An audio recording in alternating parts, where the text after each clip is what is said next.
The Osirion, a monumental ancient structure in Abydos, approximately 350 miles south of the Great Pyramid of Giza, remains a subject of profound mystery and debate. Its architectural sophistication and unique characteristics have led some to speculate that it might be the product of a much older, advanced ancient civilization possessing technology far beyond what is traditionally attributed to the Egyptians of the Pharaonic era. One of the first puzzles the Osirion poses is its architectural design, which deviates significantly from the typical temple structure found in ancient Egypt. Unlike the linear, rectangular layout common to most Egyptian temples, the Osirion features a complex, L-shaped configuration.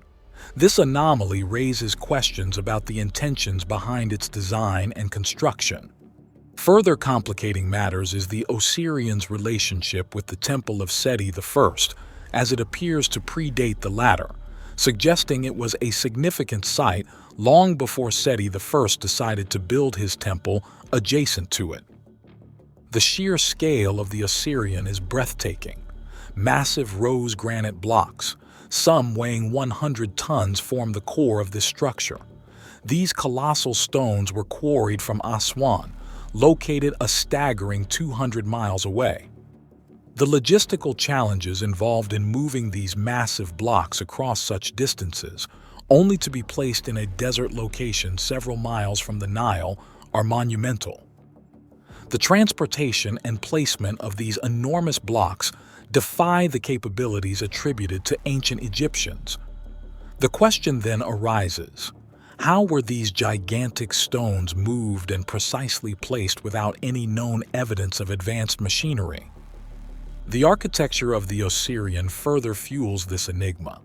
The site, featuring a complex, double-layered roofing system and about a dozen chambers, showcases a level of architectural sophistication that seems out of reach for a civilization equipped with primitive tools. Such complexity, particularly the interlocking wedges and precision in stacking the massive blocks, suggests a level of engineering knowledge not typically associated with ancient Egypt. The use of granite, a material far more challenging to work with than the more commonly used limestone, indicates a technological prowess that the ancient Egyptians, as far as historical records show, did not possess. Another mystery of the site is that it lacks any Egyptian hieroglyphs, arts, or artifacts. Absolutely nothing can link this site to the ancient Egyptians. All throughout the history of Egypt, temples and monuments built by the Egyptians were regularly renovated, and with each renovation, additional artworks and hieroglyphs were added. Yet in the Osirion, we don't see anything like that. Furthermore, the Osirion's subterranean layout is highly unusual for Egyptian temple architecture. It is situated 15 feet below the ground level, a feature that is both unique and puzzling. Some researchers propose that this could be due to the temple being much older than the surrounding structures, possibly predating the sands and soil that have accumulated over millennia. There are also water erosion patterns found on the limestone enclosure around the site, which some researchers argue could only have occurred if the structure was built before the end of the last ice age, a time when the climate in the region was much wetter.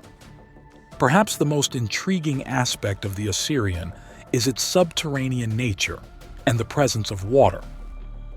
Modern seismic technology has revealed that the structure extends at least 50 feet, or 15 meters below the current floor level, suggesting that what is visible today is merely the uppermost portion of a much larger construction.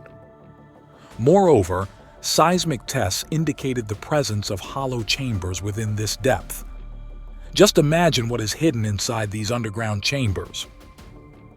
Archaeologists still can't explore these depths due to the water that can't be pumped out as it constantly refills. The Osirion's hydraulic system is characterized by an intricate network of channels, basins, and possibly sluices, designed to control and manipulate the flow of water within the complex. The precision in the design and execution of these features indicates a deep understanding of hydraulic engineering principles, including water flow dynamics and pressure management. Comparative analysis with known dynastic Egyptian technology reveals stark differences in the sophistication of water management techniques. While the Egyptians were skilled in utilizing the Nile for agriculture through basic irrigation canals and basins, the complexity and precision observed in the Osirion's hydraulics are unparalleled in other contemporaneous Egyptian works. This discrepancy raises questions about the origins of such advanced engineering knowledge, suggesting the involvement of a civilization with a higher degree of technological advancement than previously recognized. James Westerman, a researcher, historian, and archaeologist, has dedicated several decades to studying the mysteries of the Osirion. To study what's hidden beneath the water, Westerman decided to pump out the water with a powerful pump capable of removing 500 gallons of water per minute, which is around 1,900 liters. Shockingly, the water level continued to replenish itself at a rate that outpaced the pumping capacity. The source and mechanism of the water's emergence remained a mystery. In the words of Westerman, somehow water is emerging from inside this structure. That's unique. There shouldn't be water coming out of the desert, especially pressurized water. There's something strange going on there. In 2023, Westerman's team employed advanced technology that was able to monitor pressure, temperature, conductivity, and chemical properties of the water in the Osirion, and he compared the results with the surrounding wells in the area. Preliminary results showed that the water within the Osirion indeed possesses unique characteristics and came from a different source or pathway compared to the other local water sources. In his words, "I have determined through research that water flowing into the Osirion is different from ambient water at this location. The Osirion's water has a different chemical composition and isotropic profile. Why? The water is under pressure and flows into the Osirion as though it were being forced up through rock like a geyser, but water is not reaching the Osirion through bedrock. What is propelling it? My research so far indicates that the water in the Osirion is unique. It is not coming from the local aquifer or from the Nile River several miles away. Further scientific investigation will help me determine where it's coming from." Hydrologic studies show that the water in the Osirion was drinkable, and after filtering it, Westerman started drinking the water, stating that it did not have any predominant taste. He continuously drank from the filtered water from the Osirion, and after some time, something remarkable happened.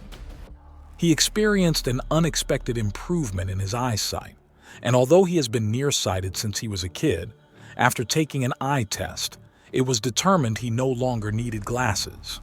Ever since, Westerman continues to drink this water, believing in its healing properties. Another anomaly about the water was a strange temperature fluctuation that wasn't natural. It was as if something was heating the water beneath the Osirion. The water surrounding the structure is measured at 16.9 degrees Celsius, or 62.5 degrees Fahrenheit, while remarkably, the water within the pipe registers at 23.8 degrees Celsius, or 74.8 degrees Fahrenheit. This presents a notable deviation, which seems to contravene the second law of thermodynamics, which states that heat cannot spontaneously transfer from a cooler to a warmer body. This suggests that some unknown force is warming the water inside the pipe, despite it being enveloped by cooler water. No one knows where and what is the source of the water, how it replenishes so quickly in the middle of the Egyptian desert, and what is the scale of the entire complex that is now underground.